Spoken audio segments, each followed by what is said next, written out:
Hello, friends. This is Dave Hurwitz, executive editor at ClassicsToday.com. Well, it had to happen eventually. The period instrument movement has caught up officially, because there have been other people who've tried this sort of thing, but officially with Mahler. And here it is, the Ninth Symphony, played by the Mahler Academy Orchestra in the Originalklang project, original sound project, for those of you who are not speaking Deutsch, under Philipp von Steinaecker on the Alpha label. If this is not the worst performance of Mahler's Ninth that we have yet to hear, I don't know what is. There is nothing original clongish about it. It's just bad. Bad and misconceived and stupid and vile and offensive. And oh, what else shall we say about it? It's grotesque in all the worst ways. It's terrible. It's terrible.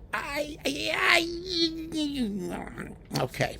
I am going to begin to describe just how terrible it is. I'm going to try to describe how terrible it is. First of all, the Mahler Academy Orchestra is a second-rate pickup orchestra that has the notes, but nothing of the style, nothing of the character that Mahler's music has. Screw the instruments they're using. What matters is how well you play them.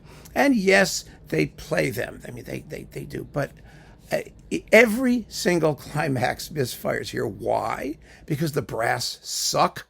You can't hear the horns. I mean, let's just take the big climax of the first movement, right? We talk about that. We've talked many times about how today's modern orchestras have a problem playing loudly. Well, they never get to loudly, first of all, or barely get to loudly. And when they do, the horns, which have all those wonderful polyphonic lines, everyone's going, yeah, da, da, da, ba, da, whatnot, and the horns are going, they play trills and things and whatnot. Well, not in that climax, they don't play trills, but you get the point. You don't hear them. They're inaudible. Trombones, they might as well have stayed home. The solo trumpet, yeah, da, da, da, da. He's supposed to be wailing on top of that, screaming on top of that climax.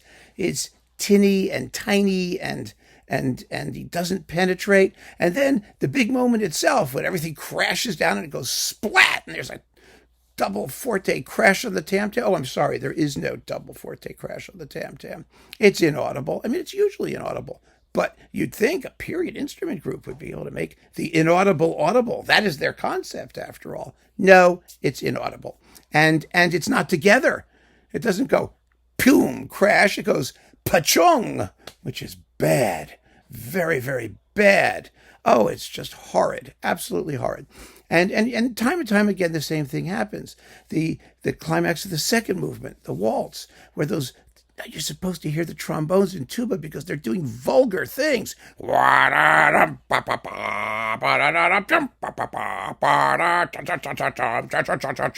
there you got the horn trills. Nothing. Gone. Zippo. Nowhere. The triangle and glockenspiel are front and center. I will grant you that. But nothing else. I mean, like the tune and the melody instruments. One of the concepts here is that they've gone and reacquired all of the instruments that Mahler supposedly bought for the Vienna Philharmonic. All the new woodwinds and whatnot instruments, because you replaced them all. And these are the authentic instruments that Mahler heard. I mean, listen to the opening of the second movement with the bassoons and the clarinets going, compare that to the concertgebouw, for God's sake, or any modern orchestra that really has a great woodwind section that can play the instruments with character and with personality and with what Mahler says the music should be, etwas tepisch and sehr derb, which is crude and clumsy and clunky sounding. It's nothing of that there. I mean, the sonics are lousy. That's part of the problem, too. They're diffuse and blowsy and way too resonant. And the woodwind section overwhelms the strings because the strings, first of all, they're pretty numerous, but they sound tentative. And most of the time they're playing without vibrato or with little vibrato or less vibrato, which we know is wrong. We know it's wrong. It's a fact that it's wrong. It's a fact that it's wrong from every contemporary source that exists. But for example, let me give you an example. I mean, because most people who know Mahler know this. Remember the interviews with the musicians who played with Mahler that were done in the 1960s? And there's one guy who said, oh, he uses a lot of vibrato. He used much more vibrato than we use today in 1960.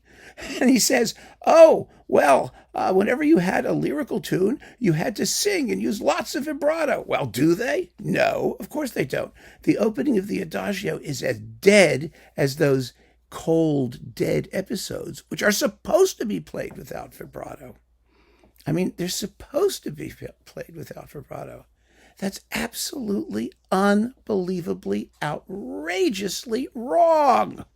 Totally, completely, utterly wrong. It's just, oh my God. It drives me crazy. It drives me absolutely crazy that people do this. What's more, we have the evidence of what this sounded like from the conductors who conducted it, like Bruno Walter, who made 2 recordings of the Ninth and who talked about the special vibrato of the Vienna strings. We have Otto Klemperer, who, if you want to hear the woodwind parts, listen to Otto Klemperer. You hear all the woodwind parts. I mean, the idea that if you just buy these instruments that have different bores or different keys, I mean, instruments in orchestras today all have different bores and different keys. Depends what the players use, what brand they buy, for heaven's sake, and how they are played. How they are played is 100 times more important than how they are constructed. And the real issue here, the real craziness here, is that they have used as their source of authority the musicologist Clive Brown, who I've talked about in several scholarly papers, and whose research, such as it is demonstrably wrong in so many different ways.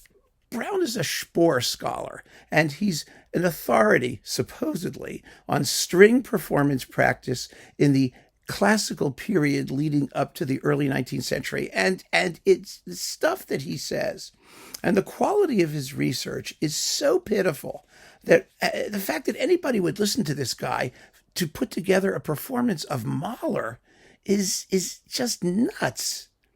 I mean, he's like the Norman Lebrecht of musicology. It's just, ugh.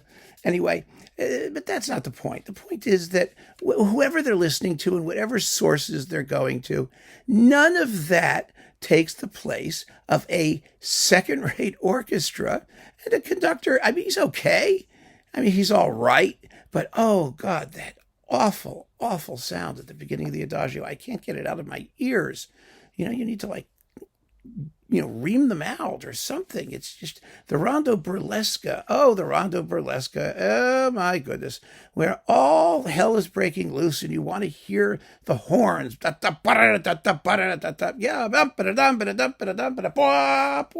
All that stuff. It goes for nothing. It goes for nothing because the players just don't have the chops. And they don't have the confidence. I mean, you actually think these days that you could have a symposium and throw together an orchestra of a bunch of players and do a few rehearsals and then record a Mahler symphony and have it be a great recording of a Mahler symphony, or even a representative recording of a Mahler symphony. This is supposed to be representative of what the music would have actually sounded like. Remember, Mahler didn't live to hear it. It wasn't premiered until 1912 after he died, under Bruno Walter, whose recordings are fairly indicative of what we think the music ought to sound like. Oh, my God. I mean, when is this going to end? Well, the answer is it's never going to end. We're going to have to deal with the whole Mahler cycle from these people, and I cannot wait to tell you about it, because this is just pathetic. Absolutely pathetic. A waste of time and money and energy, and the whole concept of period instruments in 1912 is just crazy. Absolutely crazy. It's pointless. Gee whizzo. I mean, there it goes.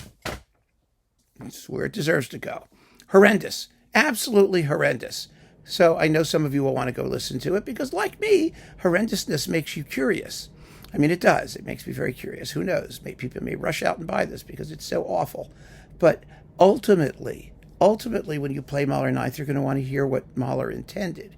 You're going to want to hear Mahler's Ninth, not some, grotesque, pathetic, intellectually bankrupt approximation of what this music is supposed to sound like. It's absolutely dreadful.